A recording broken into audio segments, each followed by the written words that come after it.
అందరికీ నమస్కారం. మీ ద్వారా రాష్ట్ర రైతాంగ ప్రజలకు, రైతు కూలీలకు అందరికీ కూడా నమస్కారం.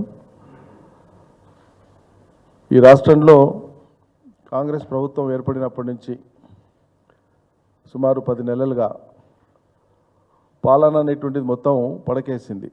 ఈ ప్రజాపాలన కాదు, ఇది పడకేసినటువంటి పాలన. రుణానికి మాఫీ లేదు, రైతుకు భరోసా లేదు, రుణమాఫీ ఒక మాయ, రైతు భరోసా ఒక భ్రమ. మొత్తంగా పాలన రాష్ట్రంలో గాడి తప్పింది. 60 ఏళ్లలో అధోగతి పాలైనటువంటి ఈ తెలంగాణ ప్రాంతాన్ని, సమైక్య రాష్ట్రంలో నష్టపోయినటువంటి ఈ తెలంగాణ ప్రాంతాన్ని రాష్ట్రం సాధించి కేసీఆర్ నాయకత్వాన 10 ఏళ్ల పరిపాలనలో రాష్ట్రాన్ని దేశంలోనే అగ్రగామిగా నిలబెట్టడం జరిగింది. దేశంలో ధనిక రాష్ట్రాలలో రెండవదిగా తెలంగాణ ఇవాళ రికార్డులకు ఎక్కింది. మనకంటే ముందు నుంచి కొన్ని దశాబ్దాలుగా అనేక వనరులతో, చాలా పెద్ద జనాభా, చాలా పెద్ద విస్తీర్ణం, చాలా వనరులు ఉన్నటువంటి రాష్ట్రాలు కూడా ఇవాళ కునారీలు ఉన్నాయి. కానీ వాటి అన్నింటినీ అధిగమించి తెలంగాణ పురోగమించింది. ఇది కళ్ళ ముందు కనిపిస్తున్నటువంటిది. కానీ దురదృష్టవశాత్తు ఇవాళ ఈ 10 నెలల కాంగ్రెస్ పరిపాలనలో ఏ రంగంలో వీళ్ళు చెప్పుకోదగినటువంటి గణనీయమైనటువంటి అడుగులు వేసినారు అంటే చెప్పడానికి ఏమీ లేవు. 80,000 కోట్ల అప్పు చేశారు. ఈ 10 మాసాల కాలంలో ఈ రాష్ట్ర ప్రభుత్వం రేవంత్ సర్కార్ చేసినటువంటి అప్పు 80,000 కోట్లు. కేసీఆర్ సర్కార్ 4.5 లక్షల కోట్ల అప్పుతో అద్భుతమైనటువంటి ప్రాజెక్టులు కట్టి, అద్భుతమైనటువంటి ప్రగతి సాధించి, మౌలిక రంగాల్లో అనేక రకాల అభివృద్ధిని చేసి రాష్ట్రాన్ని అద్భుతమైనటువంటి రీతిలో దేశంలో నిలబెడితే, కేవలం 10 మాసాల కాలంలో 80,000 కోట్లు అప్పు చేసి, మరి ఏం చేశారు? 80,000 కోట్లు అప్పు చేసి కనీసం రైతు రుణమాఫీ మొత్తం చేసినా? డిసెంబర్ 9కి ఎక్కంగానే చేస్తామని చెప్పినటువంటిది డిసెంబర్ నుంచి మార్చి నుంచి పార్లమెంట్ ఎన్నికలు అయినాక జూలై నుంచి మొదలు పెడితే 15 ఆగస్టు లోపల చేసి తీరుతామని చెప్పి దేవుళ్ళ సాక్షిగా ప్రమాణాలు. కానీ ఈరోజు వరకు వాళ్ళు ప్రకటించినటువంటి సంఖ్య ముందు 41,000 కోట్ల రూపాయలు అని చెప్పి అంచనా వేస్తున్నామని చెప్పినారు. దాన్ని 31,000 కోట్లకైతే సరిపోతుంది అన్నారు. బడ్జెట్లు చూపించేటప్పుడు 26,000 కోట్లు అన్నారు. ఇచ్చేటప్పుడు 17,900 కోట్లు అయిపోయింది. ఇవాళటి కూడా 2 లక్షల రూపాయలు, నేను మళ్ళా ఎంఫసైజ్ చేసి చెప్తున్నా, పునరుద్ఘాటించి చెప్తున్నా, 2 లక్షల రుణమాఫీ అయినటువంటి రైతు ఈ రాష్ట్రంలో ఒక్క రైతునైనా చూపమనండి కాంగ్రెస్ ప్రభుత్వాన్ని. 2 లక్షల రూపాయలు, 2 లక్షల నుంచి 2 లక్షల 1 రూపాయి కానీ, 2 లక్షల 10 రూపాయలు కానీ, 2 లక్షల 15,000 కానీ, 2 లక్షలకు మించి ఏదన్నా ఉంటే రైతు కట్టుకుంటాడని చెప్పాను. మీరు 2 లక్షల రుణమాఫీ మీరు చేస్తామన్నారు. 15 ఆగస్టు లోపల 2 లక్షల రుణమాఫీ కాకపోతే చూడండి చేసి తీరుతాం, రాజీనామాకు సిద్ధంగా ఉండని అన్నారు. రాజీనామా చేయన్నారు, నేను చేసేసినా అన్నాడు. రైతులేమో రోడ్లు ఎక్కి, బ్యాంకుల చుట్టూ పోయి, కార్యాలయాల చుట్టూ పోయి, వ్యవసాయ కార్యాలయ అధికారుల కార్యాలయాల చుట్టూ పోయి మాది కాలేదో అని గోసపడుతున్నారు. మరి రాష్ట్ర వ్యాప్తంగా ప్రతి మండల కేంద్రంలో, ప్రతి నియోజకవర్గ కేంద్రంలో, ప్రతి బ్యాంకు దగ్గర, ప్రతి పిఎస్సిఎస్ సెంటర్ దగ్గర, ప్రతి వ్యవసాయ కార్యాలయం దగ్గర రైతులు బారులు తీరి ఎందుకు నిలబడుతున్నారు? బారులు సాగి ఎందుకు నిలబడుతున్నారు? రుణమాఫీ అయితే 2 లక్షల రుణమాఫీ అయినటువంటి రైతుల వివరాలు చెప్పండి మీరు. మరి ప్రతి గ్రామంలో ఇంకా 30-40% అయింది, లేదా 40-45% అయింది, మిగతా మాకు అంత కాలేదని చెప్పి రైతులు ఎందుకు అంటున్నారు? మరి అట్లా మీరు చేసిన అప్పుతోన రుణమాఫీ చక్కగా చేయకపోతే, రైతు బంధు ఎగ్గొడితే, సీజన్ అయ్యిపోయాయి, వానాకాలం సీజన్, మొక్కలు హార్వెస్ట్ అవుతున్నాయి, పంటలు వస్తున్నాయి, పత్తి రేపమాప స్టార్ట్ అయితే దసరాకి అవతల జొన్న ఇతర పునాస పంటలు ఆల్రెడీ హార్వెస్ట్ అయిపోతున్నాయి. ఊరు ఎప్పుడో నాట్లు అయిపోయినాయి. అంటే పంటలు కోతకు వచ్చేటువంటి టైం వస్తే కూడా వ్యవసాయానికి అవసరమైనటువంటి పెట్టుబడి ఇవ్వలేనటువంటి దుర్గతి దురవస్థను మీరు ఇవాళ రైతాంగాన్ని కల్పించింది రాష్ట్రంలో. అది మీ గొప్పతనం. వరంగల్ డిక్లరేషన్ పేరు మీద ఓయప్ప ఇంత పొడుగా మీరు మాట్లాడింది. ఎంత పొడుగు? 1 కాదు 2 కాదు. వరంగల్ డిక్లరేషన్లో ఎన్ని మాట్లాడుతుంది? ఎన్ని అసలు? 2 లక్షల రైతు రుణమాఫీ, ఇందిరమ్మ రైతు భరోసా, మెరుగైన మద్దతు ధరతో ప్రభుత్వమే కొనుగోలు, చక్కెర కర్మాగారాలు, పసుపు బోర్డు, చక్కెర కర్మాగారాలను తెరిపిస్తాం, పసుపు బోర్డును ఏర్పాటు చేస్తాం. ఒక్క అడుగు పడ్డదా? పంటల బీమా పథకం చేస్తాం. కేసీఆర్ సర్కార్ పంటల బీమా లేకుండా రైతుల్ని వదిలేసిందని చెప్పి విమర్శలు చేస్తారు. మేము ఒత్తుకొని చెప్పినాం. అలా కేంద్ర ప్రభుత్వం తెచ్చినటువంటి ఫసల్ బీమా యోజన ఏదైతే ఉందో, ప్రధానమంత్రి ఫసల్ బీమా యోజన మూలంగా ఆ పథకాన్ని అమలు చేస్తే ఆ పథకం కోసం ఇన్సూరెన్స్ కంపెనీలకు కట్టే డబ్బు ఎక్కువైతుంది, రైతుల క్లెయిమ్లకు వచ్చేటువంటి డబ్బు తక్కువైతుంది. తద్వారా ఇన్సూరెన్స్ కంపెనీలను మేపడం తప్ప రైతాంగానికి వనగూర్తలేదు. కాబట్టి కేంద్రమే పునరాలోచించి ఇంకో మెరుగైనటువంటి, ఏ రైతు నష్టపోతే ఆ రైతుకు పరిహారం వచ్చేటువంటి విధంగా కేంద్రమే ఒక విధాన నిర్ణయం చేయాలని మొత్తుకుంటూ వచ్చినాం మేము. అందుకోసమే పెద్ద రాష్ట్రాలు ప్రధానమంత్రి ఫసల్ బీమా యోజన పథకంకి వెళ్ళి ఎగ్జిట్ అయినాయి, బయటికి వచ్చేసినాయి. అందులో గుజరాత్ కూడా ఉంది. 10 సార్లు చెప్పినాం మేము. ఆ పథకం గొప్పదే అయితే, దానివల్ల రైతులకు మేలే అయితే, గుజరాత్ రాష్ట్ర ప్రభుత్వం ఎందుకు ఫసల్ బీమా యోజన పథకం నుంచి బయటకు వచ్చింది, అక్కడ ఎందుకు అమలు చేస్తలేదు అని మేము ఎంత మొత్తుకొని చెప్పినా రైతాంగాన్ని బురుడి కొట్టించి, ఊకే నీకు ఏ కారణం చేత ఇంత పంట నష్టపోయినా చాలు నీకు పరిహారం వస్తుందన్నంత భ్రమ కల్పించినారు. ఏ ఇన్సూరెన్స్ కంపెనీలైనా తమకు లాభం రావడం కోసమే ఇన్సూరెన్స్ పాలసీలు పెడతారు తప్ప తాము నష్టపోయి ఇవ్వడం కోసం భూగోళంలో ఎక్కడ ఇన్సూరెన్స్ కంపెనీలు పనిచేస్తలేవు ఇవ్వాలి. అందుకోసమే మేము ఆనాడు కేంద్రానికి విన్నవించినాం, ఆనాటి కేంద్ర ప్రభుత్వానికి, ఇవాళ ఉన్న కేంద్ర ప్రభుత్వమే ఏం చెప్పినాం, ఇన్సూరెన్స్ కంపెనీలు ఎప్పుడు కూడా లాభమే చూస్తాయి తప్ప అంతిమంగా నష్టపోయి రైతులకు మేలు చెయ్యవు. కాబట్టి ఇన్సూరెన్స్కు తోడుగా ఏ మోతాదు నష్టం జరుగుతుందో ఇన్సూరెన్స్ కంపెనీలకు క్లెయిమ్స్ ఇచ్చే కాడ ఆ భర్తీని కేంద్ర రాష్ట్ర ప్రభుత్వాలు భరించేటట్లు మీరు విధాన నిర్ణయం చేయండి అని చెప్పినాం మేము. అది ఆచరణాత్మకమైనటువంటిది. దానికి పూనుకోవట్లేదు, ఇప్పుడున్న కేంద్ర ప్రభుత్వం పూనుకోవట్లేదు. ఆ దిశలో ప్రయత్నం చేద్దామని రాష్ట్ర ప్రభుత్వాలు కూడా పనిచేయట్లేదు. అది బీజేపీ ప్రభుత్వాలు కానీ కాంగ్రెస్ ప్రభుత్వాలు కానీ, వాళ్ళకి ఆ స్పృహనే లేదు. ఉన్న ప్రభుత్వాన్ని నిందించడం అనేటువంటి సూత్రమే తప్ప నిజంగా రైతులకు మేలు జరగాలంటే ఏం చేయాలన్న ప్రశ్న వేసుకొని వాళ్ళు ఆచరణ చేస్తుండ్రా. మొన్న మధ్యలో ఎక్కడో పేపర్లో చూసినా ఈ రాష్ట్ర వ్యవసాయ మంత్రి గారు మాత్రం ఏదన్నా మేలు చేద్దామన్న తపనతోనే ఏదో అధ్యయనం చేస్తున్నారని తెలిసింది. మంచిదే, కానీ ఆయన అధ్యయనం చేసి పెట్టిన రిపోర్ట్ను ముఖ్యమంత్రి ఆమోదించాలి కదా. వాడు చెప్తే వినే స్వభావం ఉన్నాడు కాదు కదా రాష్ట్ర ముఖ్యమంత్రి. జాలి అనిపిస్తుంది నాకు తుమ్మల గారిని చూస్తే. మరి ఆయన కూడా రైతుల కోసం ఏమైనా చేద్దామని తీసుకుపోయి దస్తరం పెడితే ఆమోదించే పరిస్థితి లేదు అక్కడ.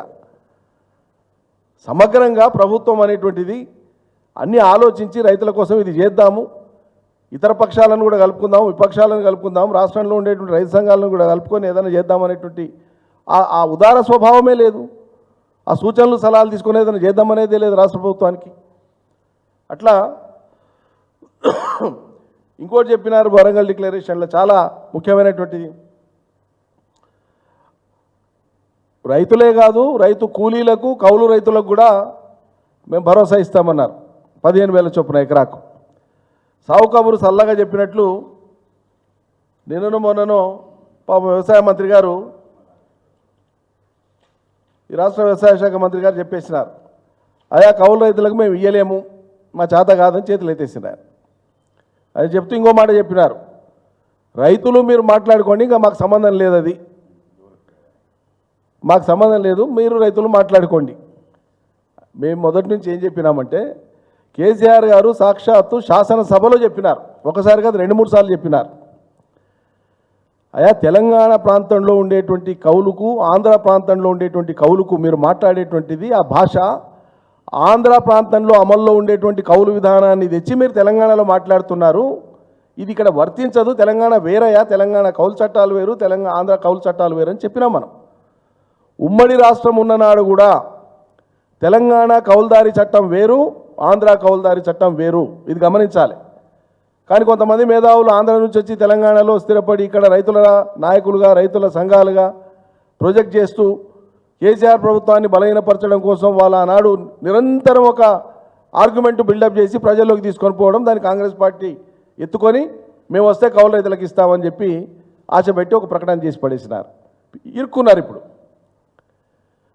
తెలంగాణలో కౌలుదారీ విధానం అనేటువంటిది రక్షిత కౌలుదారులుగా ఉన్నటువంటి వాళ్ళు ఎవరైతే భూమి లేకుండా ఉన్నారో, లేదా ఏ భూమినైతే భూస్వాములు కలిగి ఉండి ఒక ఫ్యామిలీ హోల్డింగ్ కంటే ఎక్కువ ఆ భూస్వాములకు ఉన్న కాడ ఆ భూములన్నింటినీ కూడా రక్షిత కౌలుదారు భూములుగా పరిగణించి చట్ట ప్రకారంగా Telangana rights protection of tenants అనేటువంటి ఒక చట్టం ద్వారా ప్రొటెక్టెడ్ టెనెంట్స్కి, రక్షిత కౌలుదారులకు పట్టాలు ఇచ్చేటట్లుగా, ఏ రైతులైతే పట్టాలు వెనకటి నుంచి శిస్తులు చేస్తూ వచ్చినారో, ఏ భూములలో అయితే చేస్తూ వచ్చినారో, ఏ భూ యజమానులకు ఒక హోల్డింగ్ కంటే ఎక్కువ భూమి ఉన్నదో సర్ప్లస్, అటువంటి వాటిలన్నిట్లల్లో కూడా టెనెంట్స్కి అందరు కూడా రైట్స్ ఇచ్చినారు. 38B అంటారు దాన్ని, 38E అంటారు. కాబట్టి తెలంగాణలో రైతులకు గతంలో రక్షిత కౌలుదారులుగా ఉండేటువంటి రైతులకు ఇదివరకే పట్టాలు ఇచ్చినారు. ఆ తదుపరి జరుగుతున్నటువంటి వ్యవసాయంలో 1970 తర్వాత వచ్చిన 75 కంటే ముందు వచ్చి 75 నుంచి అమలైనటువంటి భూ సంస్కరణల చట్టం ఏదైతే వచ్చిందో, గరిష్టంగా ఇంత భూమి కంటే ఎక్కువ ఉండకూడదు, తరే అయితే 15 ఎకరాలు, కుష్కైతే 54 ఎకరాలు అయితే చట్టంలో వచ్చిందో, ఆ మేరకు వచ్చిన తర్వాత ల్యాండ్ ఫ్రాగ్మెంటేషన్ అయిపోయింది తెలంగాణలో. లెక్కలు చాలాసార్లు చెప్పినాం మేము. తెలంగాణలో ఉండేటువంటి 1,50,00,000 ఎకరాల సాగుకు యోగ్యమైన భూమిలో లేదా పట్టదారు పాస్ పుస్తకాలు ఇవ్వబడినటువంటి మొత్తం రైతుల యొక్క భూములలో 92.5% భూమి కేవలం 5 ఎకరాల లోపున్న రైతుల చేతుల్లోనే ఉంది తెలంగాణలో భూమి అని. వాళ్ళకే రైతు బంధు ఎట్లా పోతుందని అంకెలతో పాటు వివరాలతో పాటు శాసనసభలో చెప్పినాం, బయట చెప్పినాం. తెలంగాణలో ప్రతి పల్లెలో కూడా భూమి ఉన్న కుటుంబాలు ఎక్కువ ఉంటాయి, భూమి లేని కుటుంబాలు తక్కువ ఉంటాయి. తలసరి భూ విస్తీర్ణం తెలంగాణలో ఎక్కువ ఆంధ్రతో పోలిస్తే.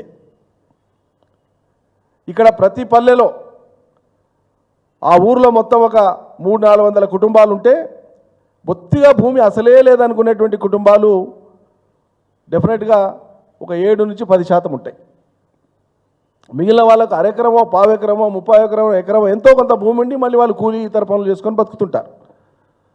ఈ నేపథ్యంలో తెలంగాణలో భూములుండి స్వయంగా వ్యవసాయం చేసుకోలేని కుటుంబాలు ఊరికి 5 మందో 10 మందో ఎవరైనా ఉంటే కూడా ఉద్యోగరీత్యానో, వ్యాపార రీత్యానో, లేకుంటే వలసపోయో వాళ్ళ భూముల్ని ఏ ఏటికి ఆ ఏడు క్రాప్ షేర్ బేసిస్ అంటారు దాన్ని, పాలకు అంటారు దాన్ని, తెలంగాణ భాషలో పాలకు అంటారు. అంటే భూ యజమాని నీవు నా భూమి ఈ సంవత్సరం చేసుకో, దానికి గాను నాకు ప్రతిఫలంగా ఇంత అయ్యని వాళ్ళు మాట్లాడుకుంటారు. ధాన్యమా డబ్బులా ఏదో అది పాలుగు చేయడం అనేది తెలంగాణలో ఉంటుంది. ఇది ఆంధ్రాలో లేదు. ఆంధ్రాలో కౌలు విధానం ఉంటుంది. అయితే అందుకోసమే తెలంగాణలో మనం రైతు బంధు ఇచ్చేనాడు మనం చెప్పినాం. ల్యాండ్ అనేది రైతుల చేతుల్లోనే ఉంది. కౌలుదారులుగా ఉండేటువంటి వాళ్ళు ఆంధ్ర పరిభాషలో ఉండేటువంటి కౌలు ఇక్కడ లేదు. కాబట్టి కౌలు రైతులు అనేటువంటిది తెచ్చి ఆంధ్ర కౌలు రైతుల విధానాన్ని తెలంగాణకు అప్లై చేయడమే మీ ఆలోచన ధోరణి తప్పని చెప్పినాం. ఒకవేళ అక్కడ ఇక్కడ కొంతమంది పాలుగు చేసేటువంటి రైతులు ఉంటే కూడా వీళ్ళు పాలుగు చేసేవాళ్ళు అంటాం. తర్వాత వీళ్ళు పర్మనెంట్ కూడా కాదు. ఒక సంవత్సరం ఒక ఆయనకి ఇస్తాడు, మరో సంవత్సరం ఆయన మార్చుకుంటాడు. చేసడానికి ఇష్టం ఉండొచ్చు, చేసడానికి ఇష్టం లేకపోవచ్చు, చేయించుకునేటానికి ఇష్టం లేకపోవచ్చు, మారుతుంది సంవత్సరానికి ఒకసారి. అందుకోసం ఇది నిరవధికంగా ఉండదు. కాబట్టి రైతు బంధు ఇచ్చినప్పుడు రైతు కేంద్రంగా ఇస్తాము.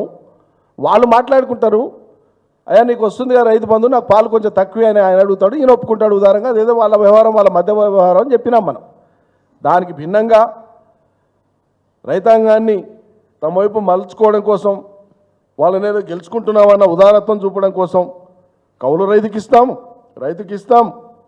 కూలీకి ఇస్తాం అని ఇంతింత గొప్పలు మాట్లాడి ఇప్పుడు రైతు బంధు ఇచ్చేటువంటి ఒక సీజన్ ఎగ్గొట్టేసినారు. అయిపోయింది, సీజన్ అయిపోయింది, ఇయ్యనేలే అవే డబ్బులు రుణమాఫీకి మళ్ళీ ఇచ్చిండ్రు. ఇప్పుడు మళ్ళీ రెండవ సీజన్కు యాసంకి ఇవ్వాల్సి వస్తుంది రైతు బంధు. మెల్లమెల్లగా ఒక్కొక్క కథ బయటకు వెళ్తున్నారు. లిమిట్ పెడుతున్నాం, 10 ఎకరాల లోపు ఉండే వాళ్ళకి ఇస్తామని ఒకటి, ఇతరత్ర ఉద్యోగ వ్యాపారాలు ఉన్న వాళ్ళకి ఏమని. సరే మీరు ఏమేమి నిబంధనలు పెడతారో పెట్టండి, కానీ ఇప్పుడు ఏం చెప్తున్నారు? కౌలు రైతుకు ఇవ్వలేము అని చెప్పి ప్రకటిస్తున్నారు. అంటే మీరు రైతాంగాన్ని మోసం చేసినందుకు మరి కాంగ్రెస్ సర్కార్ క్షమాపణ చెప్తాదా ఇవాళ రైతులకు? ఎందుకు చెప్పింది మీరు ఆనాడు ఈ మాట? ప్రజల్ని హోల్సేల్గా మభ్యపెట్టడానిక, ప్రజల్ని పిచ్చోళ్ళని చేయడానిక? ఎట్లా చెప్తారు మీరు? ఏం పద్ధతి అది? ఇది ప్రజల్ని మోసం చేయడం కాదా?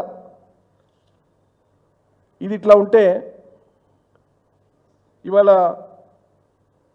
1 కాదు 2 కాదు, ఇన్ని వేల కోట్ల 80,000 కోట్ల రూపాయలు అప్పు చేసి 10 నెలల కాలంలో సక్రమంగా చేయని, సగమే చేసినటువంటి రుణమాఫీ, బొత్తిగా చేయనటువంటి రైతు భరోసా, అసలే లేనటువంటి కేసీఆర్ కిట్టు, అమ్మఒడి లేదు, తులం బంగారం లేదు, న్యూట్రిషన్ కిట్ లేదు, పాఠశాలలో పిల్లలకు ఆహారం లేదు, చెప్పుకుంటే పోతే ఇట్లా 2,500 పెన్షన్ లేదు, 4,000 పెన్షన్ లేదు. లేకపోగా ఇంకో విచిత్రం, చాలా జిల్లాల డిఆర్డీఓలతో మేము మాట్లాడినాం. ఎంప్లాయీస్కు నెల జీతాలు వచ్చినది మనకు రికార్డు ఉంటుంది, పెన్షన్దారులకు పెన్షన్లు ఇచ్చేటువంటిది పోస్ట్ ఆఫీస్లో రికార్డు ఉంటుంది, డిఆర్డీఓ ఆఫీస్లో రికార్డు ఉంటుంది. 10 మాసాల పెన్షన్లకు గాను 2 మాసాల పెన్షన్ కట్టుకొట్టేసింది ప్రభుత్వం. కొత్త పెన్షన్ ఇవ్వకపోగా, పెంచిన పెన్షన్ ఇవ్వకపోగా, ఇచ్చే పాత పెన్షన్ 2016లోనే 2016 రూపాయల పెన్షన్లోనే 2 నెలలు కట్టుకొట్టేసారు. ఆసరా పెన్షన్లు ఇవ్వలే 2 నెలలు. తులం బంగారం లేదు. సర్కారు యొక్క అబద్ధాలకు అసలు అంతే లేకుండా పోయింది. ఇంకా విజయ డైరీని 15 రోజులకు ఒకసారి పేమెంటు, ఎన్ని తిప్పలున్నా ఎన్ని ఇబ్బందులున్నా రైతులకు అవస్థలు కావద్దని 15 డేస్కి ఒకసారి పేమెంట్ ఇచ్చేటట్టు విజయ డైరీకి అరేంజ్మెంట్ ఉండే కేసీఆర్ సర్కార్లో. ఇన్సెంటివ్ కూడా ఉండే. ఇన్సెంటివ్ 4 రూపాయలు అనేది ఒకవేళ 4 రోజులు లేట్ అయినా వాళ్ళకి ఇచ్చే మిల్క్ రేట్ మాత్రం రెగ్యులర్గా ఇచ్చేది. వాళ్ళ మిల్క్ రెగ్యులర్గా వాళ్ళకి పడేది డబ్బులు. అటువంటిది ఇలా పరిస్థితి ఏంటండి? పాల రైతులు ఎంత అన్యాయం, అసలు ఎంత హృదయ విదారకమైనటువంటి చర్య ఇది. పాల రైతులు పాలు తీసుకొని వచ్చి రోడ్ల మీద పోసేసి నిరసన తెలియజేస్తున్నారు. దేశ సౌభాగ్యం అండి రైతన్న యొక్క కష్టం అంటే. పాడి పంటలు అన్నారు వ్యవసాయాన్ని. పంటలను మీరు రైతులను ఆదుకోలేక పంటలను ఎండబెడితిరి. నష్టం జరిగితే ఇన్సూరెన్స్తో ఇస్తామని ఇప్పటిదాకా దిక్కులేదు. చివరికి రైతులు వాళ్ళ కష్టం వాళ్ళు చేసుకొని పాలు తీసుకొచ్చి అమ్ముకొని, చిన్న సన్నకారు రైతులు పాలు అమ్ముకొని బతికేటువంటి రైతులు ఎవరైతే ఉన్నారో వాళ్ళ రెక్కల కష్టం మీరు ఇచ్చేది ఏకానా లేదు. వాళ్ళ పైసలు తీసుకొని వాళ్ళ పాలు తీసుకొని వాళ్ళ పైసలు వాళ్ళకి గీయనికే వాళ్ళని రోడ్ల పాలు చేస్తున్నారు. ఎందుకు రోడ్లు ఎక్కిస్తున్నారు? ఇక్కడ చాలా పెద్ద కుట్ర దాగి ఉంది. రాష్ట్ర ప్రజలు అర్థం చేసుకోవాలి. విజయ డైరీ ప్రభుత్వ డైరీ. కేసీఆర్ సర్కారులో అది సజావుగా నడిచింది ఎట్లా, లాభాలు వచ్చింది ఎట్లా? ఈరోజు అదే విజయ డైరీ రైతుల యొక్క పాల బిల్లులు ఎందుకు చెల్లిస్తలేదు? 140 దినాలండి, నాకు అర్థం కాదు రైతుల పాల బిల్లులు చెల్లించనికే. రైతులు తీసుకొచ్చి పాలు బజార్లో పోసేటువంటి దుస్థితి కల్పిస్తుందా ప్రభుత్వం? అంతకంటే శాపం ఉంటుందా? అంతకంటే శాపనార్థం ఉంటుందా ఒక సర్కారుకు? ఇది దేనికి చేస్తున్నారంటే దీని వెనుక పెద్ద కుట్ర ఉంది. అదేంటంటే తెలంగాణ ప్రాంతంలో ఉండేటువంటి హెరిటేజ్ అనేటువంటి కంపెనీ, చంద్రబాబు నాయుడు గారికి సంబంధించినటువంటి వాళ్ళ కుటుంబ సంస్థ ఇది. హెరిటేజ్ అనేటువంటిది పాల ఫ్యాక్టరీ, పాల ఉత్పత్తి సంస్థ, పాల అమ్మకం సంస్థ. తెలంగాణలో పనిచేస్తున్నటువంటి హెరిటేజ్కి ఏమో లాభాలు వస్తుంటాయి. మరి తెలంగాణలో ప్రభుత్వ డైరీ అనేటువంటిది విజయ డైరీ ఏమో నష్టాలలో ఉంటుంది. విజయ డైరీ రైతుల యొక్క పాల బిల్లులు చెల్లించలేదు. అంటే ఈ దుస్థితి కల్పిస్తే ఏం జరగాలి అంటే సర్కారు డైరీకి పోసేటువంటి రైతులు కూడా అది మానుకొని సర్కారులో మాకు బిల్లులు వస్తలేవా అని చెప్పి విసుగొచ్చి వాళ్ళు కూడా ప్రైవేట్ డైరీల దిక్కు పోనికే ఇలా రాష్ట్ర సర్కారు యొక్క వైఖరి లేదా కుట్ర అని చెప్పి మనం అర్థం చేసుకోవాలి. ఇంతకంటే ఇంకేం కళ్ళకు కట్టినట్లు కావాలి? ఇంతకు మించినటువంటి సాక్ష్యం ఇంకేం కావాలి? ఏకకాలంలో నష్టాల బాటలో విజయ్ డైరీ 204 కోట్లతో హెరిటేజ్ పెట్టుబడులు తెలంగాణలో. మళ్ళా లాభం రాదే పెట్టుబడులు పెడతారా వాళ్ళు? విస్తరించే కార్యక్రమం దేనికోసం చేస్తారు? వాళ్ళు లాభాలు ఆర్జించొద్దనో లేకుంటే చంద్రబాబు నాయుడు గారి పాల కంపెనీ నడవద్దని నేను కోరుకోవట్లేదు, నడవని. కానీ తెలంగాణ విజయ్ డైరీ తెలంగాణ రైతులు ఎందుకు కష్టాల పాలు కావాలి? తెలంగాణ ప్రభుత్వ బాధ్యత కాదా ఇది? పాలు తెచ్చి రోడ్ల మీద పోస్తే ఒక్క మంత్రి మాట్లాడాడండి ఈ రాష్ట్రంలో. అందుకే నేను పాలన పడకేసిందని మాట్లాడే మాటకు అర్థం అదే. ఏం చేస్తున్నట్లు? ఇంతమంది మంత్రులకు పాల రైతుల్ని ఊరడించేటువంటి సాంత్వనపరిచేటువంటి టైం లేదండి. నాకు అర్థం కాదు. అన్నదాతలను ఆదుకోవడానికి మీకు మనసు రాదా? సమయం చిక్కదా మీకు?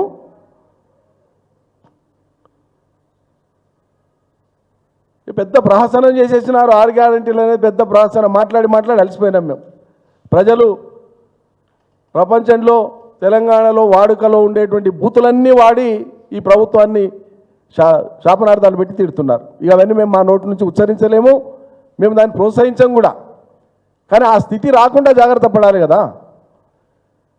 ప్రశ్నించిన ప్రతిపక్ష నాయకులను, పార్టీలను, ఎమ్మెల్యేలను, మంత్రులను, మాజీ మంత్రులను, మాజీ ఎమ్మెల్యేలను వ్యక్తిగతంగా టార్గెట్ చేసి రాజకీయ విమర్శలు చేస్తే వ్యక్తిగతంగా టార్గెట్ చేసి తిడతామంట. ఇదేం సంస్కారం? అట్లా మాట్లాడితే మీ లేఖితనం బయటపడుతుంది తప్ప అంశానికి హేతుబద్ధమైన జవాబు ఇచ్చి అట్లా కాదు, ఇగో ఇట్లా ఉంది, మీరు ఆరోపించింది వాస్తవం కాదు, ఇది మా అంకెలు, ఇది చూడండి అని చెప్పాలి, ప్రజల్ని కన్విన్స్ చేయాలి. ప్రతిపక్షం ఉన్నది మీకు డబ్బగొట్టడానికి ఉందా?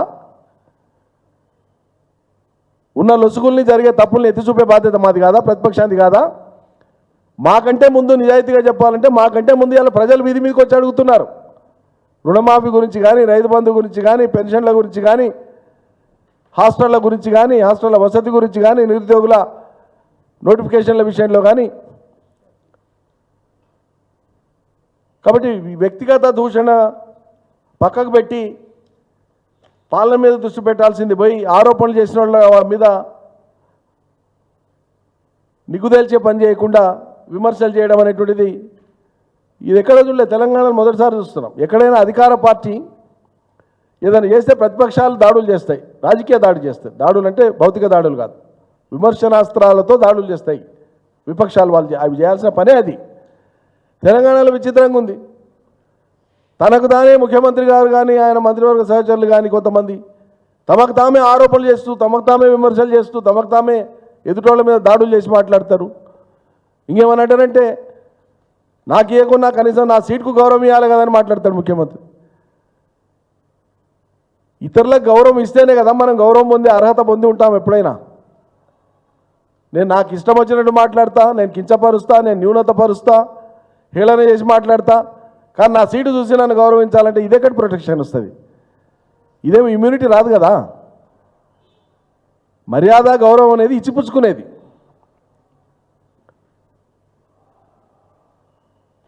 మీరు స్పృహలో ఉండాలి ఎప్పుడు. మేము ఈ అత్యున్నతమైన పదవిలో ఉన్నాము, ఒక రాష్ట్ర అత్యున్నతమైన పదవి, ప్రజాస్వామ్య పదవిలో ఉన్నాం, ప్రతి మాట ఆచితూచి మాట్లాడాలనేటువంటి స్పృహ ముఖ్యమంత్రి గారికి కానీ మంత్రులకు కానీ ఉండాలి. అప్పుడు మీ మీద ఎవరైనా అకారణంగా మాట్లాడితే వ్యక్తిగతంగా చర్యలు తీసుకోండి.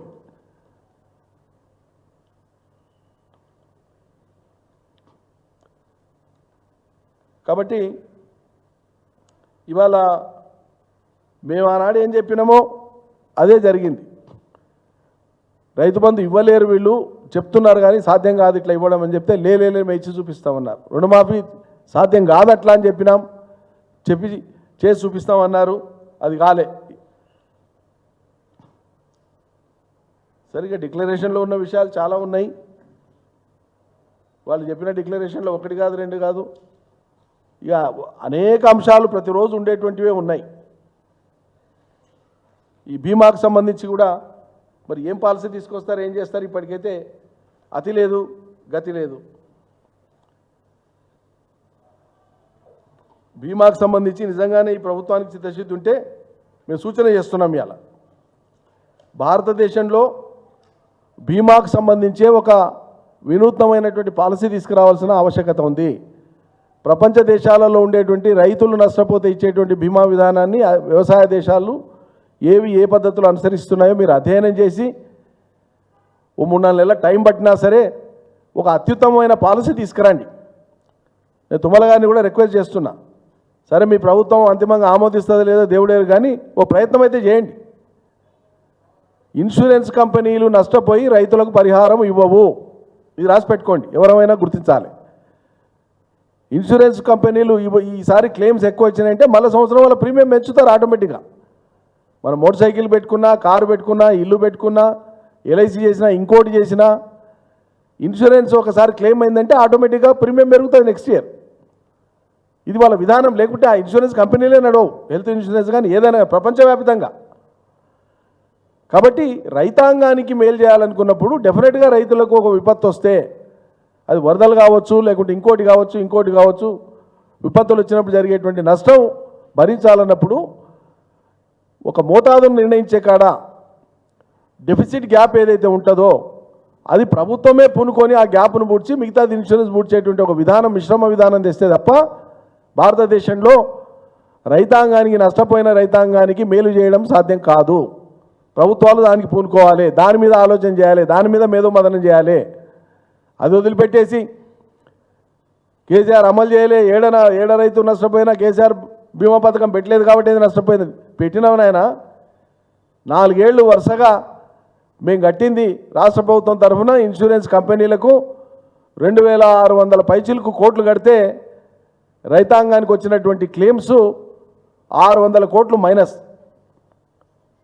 అంటే మనం కట్టిన దానికంటే 600 కోట్లు మైనస్ రైతులకు రాలే, రైతులకు వచ్చింది తాక. అందుకే శాసనసభలో నేను చెప్పిన, ముఖ్యమంత్రి గారు చెప్పినారు, అందుకోసమే ఫసల్ బీమా యోజన నుంచి మేము నిష్క్రమిస్తున్నాము, ఇంకేదైనా అత్యుత్తమమైన విధానం తెద్దామనుకున్నాం. సరే, ఈ లోపల ప్రభుత్వం మారింది, ఏం చేస్తారో మీరు ఇవన్నీ అధ్యయనం చేయకుండా ఫసల్ బీమా యోజనను మేము తెస్తాం, పెడతాం, అమలు చేస్తామని మాట్లాడారు. మీరే మాట్లాడారు.